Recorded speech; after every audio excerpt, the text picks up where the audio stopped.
ನಮಸ್ಕಾರ ಸ್ನೇಹಿತರೆ, ನಾನು ಚೈತನ್ಯ. ಎಲ್ಲರೂ ಚೆನ್ನಾಗಿದ್ದೀರಾ ಅಂತ ಭಾವಿಸ್ತಾ ಇವತ್ತಿನ ವಿಡಿಯೋ ಶುರು ಮಾಡೋಣ ಬನ್ನಿ. ಮಸಾಲೆ ವಡೆ ಯಾರಿಗಿಷ್ಟ ಆಗಲ್ಲ ಹೇಳಿ. ಅದರಲ್ಲೂ ಸಂಜೆ ಹೊತ್ತು ಚಳಿಗಾಲದಲ್ಲಿ ಕಾಫಿ ಜೊತೆ ತುಂಬ ಚೆನ್ನಾಗಿರುತ್ತೆ. ಅಂಥ ಮಸಾಲೆ ವಡೆನ ಲೈಟಾಗಿ ಹೇಗೆ ಮಾಡೋದು ಅಂತ ನೋಡೋಣ ಬನ್ನಿ. ನಾನಿಲ್ಲಿ ಒಂದು ಲೋಟ ಅಷ್ಟು ಕಡಲೆಬೇಳೆ ತೊಗೊಂಡಿದ್ದೀನಿ. ಇದನ್ನು ನೆನೆಸ್ಕೊಳ್ಳೋಣ. ಮತ್ತು ಇಲ್ಲಿ ಸ್ವಲ್ಪ ಪುದೀನ ಸೊಪ್ಪು, ಒಂದು ಸ್ವಲ್ಪ ಚಕ್ಕೆ, 3 ಲವಂಗ ಮತ್ತು ಒಂದು ಸ್ವಲ್ಪ ಕರಿಬೇವಿನ ಸೊಪ್ಪು. ಇದು ಏನಕ್ಕೆ ಕರಿಬೇವಿನ ಸೊಪ್ಪು ರುಬ್ಬಕ್ಕೆ ಹಾಕೋತಿದ್ದೀನಿ ಅಂದರೆ ನನ್ನ ಮಕ್ಕಳು ತೆಗ್ದಾಕ್ಬಿಡ್ತಾರೆ, ಅದಕ್ಕೋಸ್ಕರ. ಮತ್ತು ಬೆಳ್ಳುಳ್ಳಿ, ಆಮೇಲೆ ಸ್ವಲ್ಪ ಶುಂಠಿ, ಇಷ್ಟನ್ನು ಹಾಕ್ಕೊತಾ ಇದ್ದೀನಿ. ಜೊತೆಗೆ ನಾನು ಇಲ್ಲಿ ಬರೀ 3 ಮೆಣಸಿನ್ಕಾಯಿ ಹಾಕ್ಕೊತಾ ಇದ್ದೀನಿ. ನೀವು ಖಾರ ತಿನ್ನೋರಾದರೆ ಹಾಕ್ಕೊಳ್ಳಿ. ನನ್ನ ಮಕ್ಕಳೆಲ್ಲ ಇರೋದ್ರಿಂದ ಖಾರ ಕಮ್ಮಿನೇ ಹಾಕಿ ಮಾಡೋದು. ಮತ್ತು ಇದಕ್ಕೆ ಸ್ವಲ್ಪ ಒಂದು ಅರ್ಧ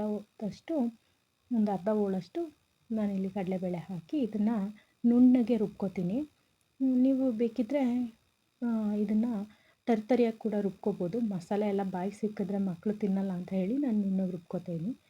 ಮತ್ತು ಈ ಕಡಲೆಬೇಳೆ ಮಿಕ್ಕಿರೋದನ್ನು ಸ್ವಲ್ಪ ತರಿಯಾಗಿ ನಾನು ಒಂದೇ ರೌಂಡು ಹಾಕಿ ಮಿಕ್ಸ್ ಮಾಡಿ ಅದನ್ನು ನಾನು ಒಂದು ಪಾತ್ರೆಗೆ ತೆಗೆದಿಟ್ಕೋತಾ ಇದ್ದೀನಿ. ಇದಕ್ಕೆ ಸ್ವಲ್ಪ ಕಾಯಿ ತುರಿ ಹಾಕ್ತಾಯಿದ್ದೀನಿ. ಕಾಯಿ ತುರಿ ಕೆಲವ್ರು ಹಾಕಲ್ಲ ಫ್ರೆಂಡ್ಸ್, ಹಾಕಿ ನೋಡಿ ಮಾಡಿ, ತುಂಬಾ ಚೆನ್ನಾಗಿರುತ್ತೆ. ಒಂದ್ಸಲ ಟ್ರೈ ಮಾಡಿ. ಮತ್ತು ನಾನಿಲ್ಲಿ ಒಂದು ಚಾಪರ್ ಬಾಕ್ಸಿಗೆ ಒಂದು 2 ಮೀಡಿಯಮ್ ಸೈಜ್ ಈರುಳ್ಳಿ ದೊಡ್ಡದಾಗಿ ಕಟ್ ಮಾಡಿರೋದನ್ನು ಹಾಕ್ಕೋತಾ ಇದ್ದೀನಿ. ಮತ್ತು ನಾನು ಸಬ್ಬಸಿಗೆ ಸೊಪ್ಪು ಮತ್ತು ಕೊತ್ತಂಬರಿ ಸೊಪ್ಪು ಒಂದು ಬೌಲ್ ಆಗೋಷ್ಟು ಹಾಕ್ಕೊಂಡಿದ್ದೀನಿ. ಮತ್ತು ಸ್ವಲ್ಪ ಕರಿಬೇವಿನ ಸೊಪ್ಪು ಜೊತೆಗೆ ನಾನು ನುಗ್ಗೆ ಸೊಪ್ಪನ್ನು ಕೂಡ ಹಾಕ್ಕೊಂಡು ಚಾಪರಲ್ಲಿ ಫುಲ್ಲು ನುಣ್ಣಗಾಗುತ್ತೆ ಫ್ರೆಂಡ್ಸ್. ಇದರಲ್ಲೇ ನಾನು ಚಾಪರ್ ಬಾಕ್ಸಲ್ಲೇ ಮಾಡೋದು ವಡೆ ಮಾಡಿದಾಗ. ದಪ್ಪಗಿದ್ದರೆ ಈರುಳ್ಳಿ ಎಲ್ಲ ಬೇಯಲ್ಲ ಎಣ್ಣೆಯಲ್ಲಿ ಬೇಯಬೇಕಾದ್ರೆ ಎಲ್ಲ ಈಚೆಗೆ ಬಂದುಬಿಡುತ್ತೆ ಅಂತ ಹೇಳಿ ಇದರಲ್ಲೇ ಮಾಡ್ಕೋತೀನಿ. ಒಂದು ಚಿಟಿಕೆಯಷ್ಟು ಸೋಡಾ ಮತ್ತು ಇಲ್ಲಿ ಅಜ್ವೈನ್ ಅಂತ ಹೇಳ್ತಿದ್ದಲ್ಲ ಅದನ್ನು ತೊಗೊಂಡಿದ್ದೀನಿ. ವಾದಕ್ಕಿ ಅಜ್ವೈನ್ ಅಂತೀವಲ್ಲ ಅದು. ಅದನ್ನು ಕೈಯಲ್ಲಿ ಸ್ವಲ್ಪ ಕ್ರ್ಯಾಶ್ ಮಾಡಿ ಹಾಕ್ಕೋತಾ ಇದ್ದೀನಿ, ಅಜೀರ್ಣ ಆಗಲ್ಲ ಅಂತ.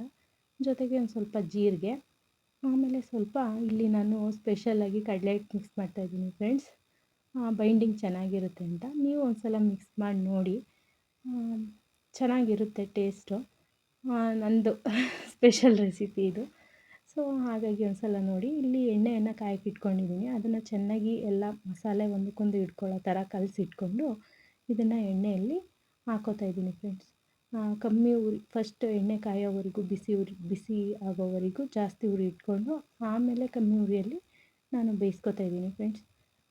ನನಗೆ ನಮ್ಮ ಮನೇಲಿ ಯೂಶ್ವಲಾಗಿ ಮಕ್ಕಳೆಲ್ಲ ಕ್ರಿಸ್ಪಿಯಾಗಿರೋದನ್ನ ಇಷ್ಟಪಡ್ತಾರೆ. ಹಾಗಾಗಿ ನಾನು ಸ್ವಲ್ಪ ಕ್ರಿಸ್ಪಿಯಾಗಿ ಬೇಯಿಸ್ಕೊತೀನಿ. ನಿಮಗೆ ಸ್ವಲ್ಪ ಮೆತ್ತಗಿರಬೇಕು ಅನ್ನೋದಾದರೆ ಸ್ವಲ್ಪ ಕಮ್ಮಿ ಬೇಯಿಸ್ಕೊಂಡ್ರೆ ಆಗುತ್ತೆ ಫ್ರೆಂಡ್ಸ್. ಸ್ವಲ್ಪ ಇದನ್ನು ತಿರುವಾಗ್ತಾ ಬೇಯಿಸ್ಕೊಳ್ಳೋಣ. ಇವತ್ತಿನ ಒಂದು ನುಡಿಮುತ್ತು ಅಥವಾ ಮಾತು ಏನಂದರೆ, ಮೋಸದ ಅರಿವಾದಾಗ ಮೂರ್ಖನಾದೆ ಎಂದು ಬೇಜಾರಾಗೋದು ಬೇಡ, ಅದ್ರ ಬದಲು ಸತ್ಯದ ಅರಿವಾಯಿತು ಅಂತ ಖುಷಿ ಪಡೋಣ ಫ್ರೆಂಡ್ಸ್. ಇದು ಜೀವನಕ್ಕೆ ತುಂಬ ಹತ್ರವಾದಂಥ ಮಾತು ಫ್ರೆಂಡ್ಸ್. ಎಷ್ಟೋ ಜನರಿಂದ ಮೂರ್ಖರಾಗಿರ್ತೀವಿ ಅಥವಾ ಪೆದ್ರಾಗಿರ್ತೀವಿ, ಜಾಣತನದಿಂದನೇ ಪೆದ್ರಾಗಿಬಿಟ್ಟಿರ್ತೀವಿ. ಅಂಥವ್ರಿಗೆ ಇದೊಂದು ಅದರಿಂದ ಒಂದು ಪಾಠ ಕಲ್ತ್ವಿ ಅಂತ ನಾವು ಮುಂದಕ್ಕೆ ಹೋಗಬೇಕು ಫ್ರೆಂಡ್ಸ್. ಅದೇ ಜೀವನ. ಮತ್ತು ಇಲ್ಲಿ ನಾನು ತುಂಬ ಕ್ರಿಸ್ಪಿಯಾಗಿ ಬೇಯಿಸ್ಕೊತಾ ಇದ್ದೀನಿ. ಹಾಗಾಗಿ ಸ್ವಲ್ಪ ನನಗೆ ಟೈಮ್ ಜಾಸ್ತಿ ಹಿಡಿದಿದೆ ಬೇಯಿಸ್ಕೊಳ್ಳೋಕ್ಕೆ. ಮತ್ತು ನನಗೆ 1 ಕಪ್ಪು ಅಥವಾ 1 ಲೋಟದ ಕಡಲೆಬೇಳೆ ನನಗೆ ಇಲ್ಲಿ ಒಂದು 20-25 ವಡೆ ಆಗಿದೆ ಫ್ರೆಂಡ್ಸ್.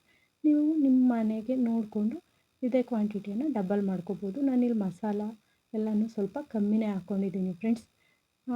ನಿಮಗೆ ಮಸಾಲೆ ಎಲ್ಲ ಜಾಸ್ತಿ ಬೇಕು ಅಂದರೆ ಹಾಕ್ಕೊಳ್ಳಿ. ಬಟ್ ಮಸಾಲ ಕಮ್ಮಿ ಇದ್ದಷ್ಟು ತುಂಬ ಟೇಸ್ಟಿಯಾಗಿರುತ್ತೆ ಫ್ರೆಂಡ್ಸ್. ಹಾಗಾಗಿ ಮಸಾಲ ಕಮ್ಮಿ ಹಾಕ್ಕೊಂಡಿದ್ದೀನಿ. ಇಲ್ಲಿವರೆಗೂ ವೀಡಿಯೋ ನೋಡಿದ್ದೀರಾ ಅಂದರೆ ಒಂದು ಶೇರ್ ಮಾಡಿ, ಲೈಕ್ ಮಾಡಿ, ಮತ್ತು ಕಮೆಂಟ್ ಕೂಡ ಖಂಡಿತವಾಗ್ಲೂ ಮಾಡಿ ಫ್ರೆಂಡ್ಸ್. ನೆಕ್ಸ್ಟ್ ವೀಡಿಯೋಲಿ ಸಿಗ್ತೀನಿ. ಅಲ್ಲಿವರೆಗೂ ಎಲ್ಲರೂ ಹುಷಾರಾಗಿರಿ. ಬಾಯ್.